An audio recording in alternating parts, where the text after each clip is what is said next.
২০১২ সাল প্রথমবারের মতো এশিয়া কাপের ফাইনালে মুশফিকের নেতৃত্বাধীন বাংলাদেশ জাতীয় ক্রিকেট দল। শুরুতে ব্যাটিংয়ে পাকিস্তান, ওপেনিংয়ে এলেন মোহাম্মদ হাফিজ আর নাসির জামশেদ, কিন্তু তাদের জুটি লম্বা হতে দেয়নি স্পিনার আব্দুর রাজ্জাক। ইনিংসের পঞ্চম ওভারেই ৮ বলে ৯ করা জামশেদকে আউট করেন তিনি। তারপরের ওভারে ইউনুস খানকে আউট করেন নাজমুল হোসেন। এই অভিজ্ঞ ব্যাটার করতে পারেন মোটে ১ রান, কিন্তু অন্য প্রান্তে হাফিজ ঠিকই দাঁড়িয়েছিলেন। ১৯ রানে ২ উইকেট হারানো দলকে টেনে তোলার চেষ্টা করেন মিসবাউল হককে নিয়ে, কিন্তু মিসবাহ টিকতে পারেননি বেশিক্ষণ। তাদের জুটিতে আসে ৫৭ বলে ৩৬ রান।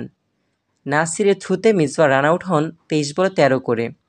এরপর ওমর আকমলের সাথে হাফিজের জুটি ১৫ রানের। ইনিংসে ২২তম ওভারে হাফিজ আউট হন ৪০ করে। এক্ষেত্রেও বোলার আব্দুর রাজ্জাক আর ক্যাচ নেন নাজমুল হোসেন। ২১.২ ওভারে পাকিস্তানের সংগ্রহ ৭০ রানে ৪ উইকেট। এরপরে ওমর আকমল আর হামাদ আজমের ৫৯ রানের জুটি, আর এই জুটিতে বিপর্যয় কাটিয়ে তোলে পাকিস্তান।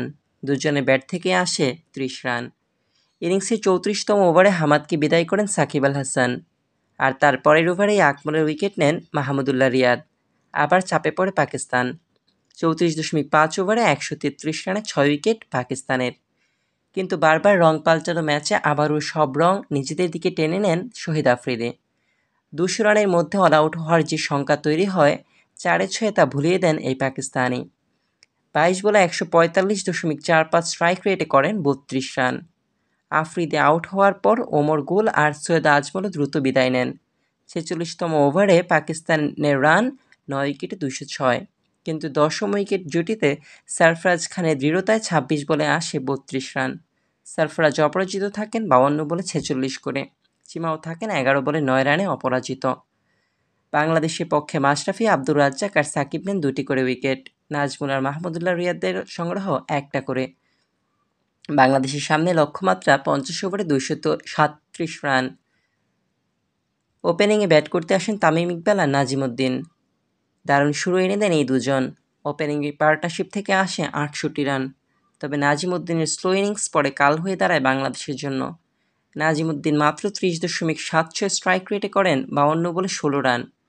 তিরা নামে জহুরুলও বিদায় নেন দ্রুত। ইনিংসে ২৪তম ওভারে আউট হন তামিম ইকবাল। তার ব্যাট থেকে আসে ৬৮ বলে ৬০ রান। বাংলাদেশের স্কোর ২৩.১ ওভারে ৮১ রানে ৩ উইকেট। এরপর ব্যাট করতে আসেন সাকিব আল হাসান। চতুর্থ উইকেটে সাকিব আর নাসিরের জুটি ১১৬ বলে ৮৯ রানের। জয়ের দিকে এগোতে থাকে বাংলাদেশ।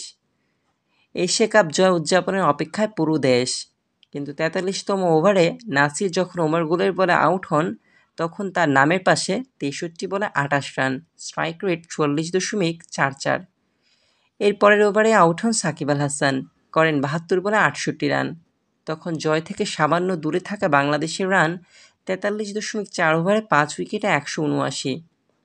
এরপর মুশফিক কিছুটা চেষ্টা করলেও ৮ বলে ১০ করেই থামতে হয় তাকে। কিন্তু মাশরাফি বিন মুর্তজা ৯ বলে দ্রুত ১৮ রান তুলে ফেললে আবার ম্যাচ হেলে পড়ে বাংলাদেশের দিকে। শেষ ১৫ বলে দরকার ১৯। তারপর ৪৮তম ওভারে সৈয়দ আজমলের বলে মাশরাফি আউট হলে শেষ ভরসা হিসেবে টিকে থাকেন মাহমুদুল্লাহ রিয়াদ।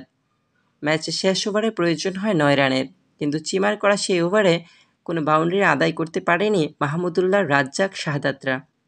শেষ বলে ৪ রান দরকার থাকা ম্যাচ হারতে হয় ২ রানে।